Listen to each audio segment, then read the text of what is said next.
Bankruptcy enables people going through financial hardship to file a petition for bankruptcy in federal court and obtain a discharge from the legal obligation of repaying their debts to most types of creditors. While filing for bankruptcy protection is an opportunity to get out from under crushing debt, it also gives the person a fresh start.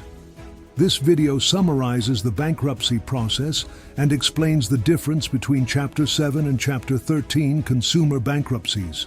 Our first topic covers credit counseling. What is credit counseling? Credit counselors are best known for helping people understand and manage their personal and family finances. This usually includes assisting clients in developing a realistic budget and cost-cutting strategies, like qualifying for discounts on utilities, childcare services, transportation, medical care, online pharmacies, and more. Should I also consult with a bankruptcy attorney? Absolutely. Credit counselors may be qualified to offer financial advice, but they are not qualified to provide legal advice. For this reason, you should never decide whether to file for bankruptcy without consulting with a qualified bankruptcy attorney. Let's now turn to the legal practices and procedures of bankruptcy law. Here, we cover some of the most common types of bankruptcy questions. Questions to ask your bankruptcy lawyer. How many times can I file for bankruptcy? As of August 2023, there are no limits on how many times you can file for bankruptcy. However, under certain circumstances, especially under a Chapter 7 filing, there can be a waiting period of 8 years between the last bankruptcy and the current one. However, the waiting periods can be much shorter depending on the discharge date of your previous bankruptcy filing and other factors your attorney may discuss with you. What is the purpose behind bankruptcy? The purpose of bankruptcy is to unburden debtors from being financially overwhelmed by debt and to enable them to start fresh. However, bankruptcy judges are sensitive to those who abuse the right to bankruptcy, and courts have been known to dismiss cases when it is believed the debtor is acting in bad faith. Consider asking your lawyer if you are eligible for bankruptcy protection under what is known as the means test. Consumer bankruptcy is covered under Chapter 7 and Chapter 13 of the U.S. Bankruptcy Code. Let's now look at some of the basic legal questions about bankruptcy law. What is the automatic stay? Once the debtor files the bankruptcy petition, it automatically and immediately prohibits creditors from taking any collection action against the debtor or their property through legal process or any means of communication whatsoever, including harassment and intimidation of the debtor by creditors and debt collectors. What does the court-appointed trustee do? The court will appoint a trustee to manage the case upon filing the bankruptcy petition. The trustee is responsible for managing the bankruptcy estate, which is held in trust for the benefit of the creditors.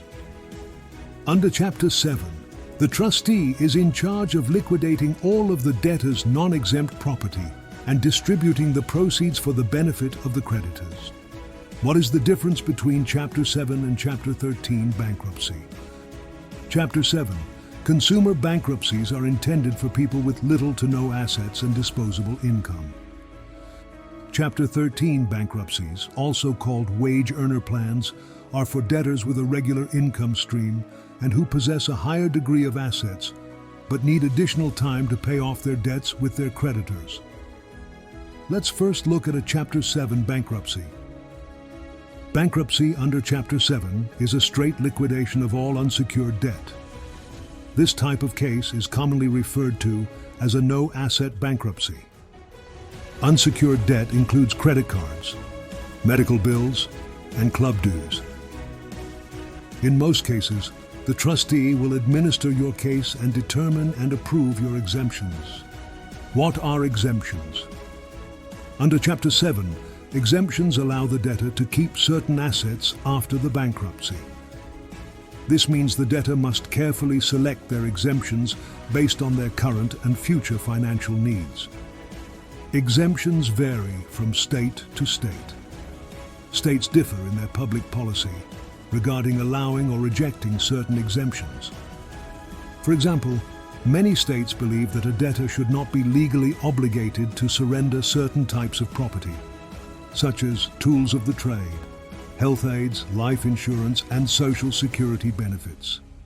The Chapter 7 bankruptcy trustee evaluates the character and value of a debtor's property to determine if any assets qualify under an exemption under federal or state law. What is the homestead exemption? Under Chapter 7, the types of homestead exemptions can differ substantially between states regarding the exemption's value range.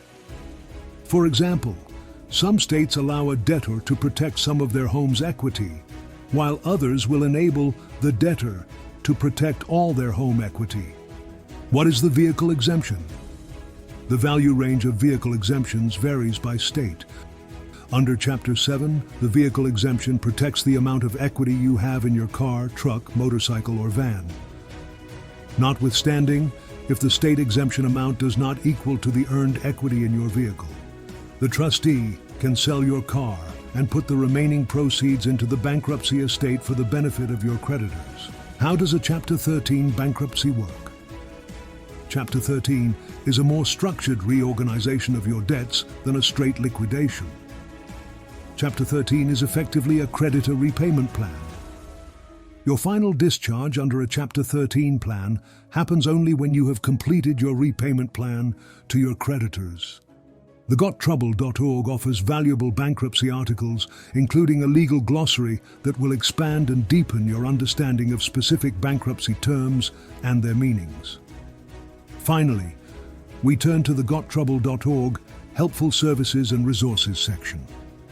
gottrouble.org offers an integrated one-stop network of helpful related services and resources for people facing bankruptcy, including local links to bankruptcy attorneys, online job search, online work from home, credit counselors, apartment search, moving and storage services, debt settlement services, state and federal assistance programs, and emotional counseling.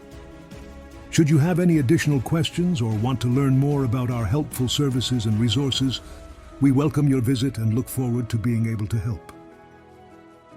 For more insights and guidance, please don't forget to like, share, and subscribe.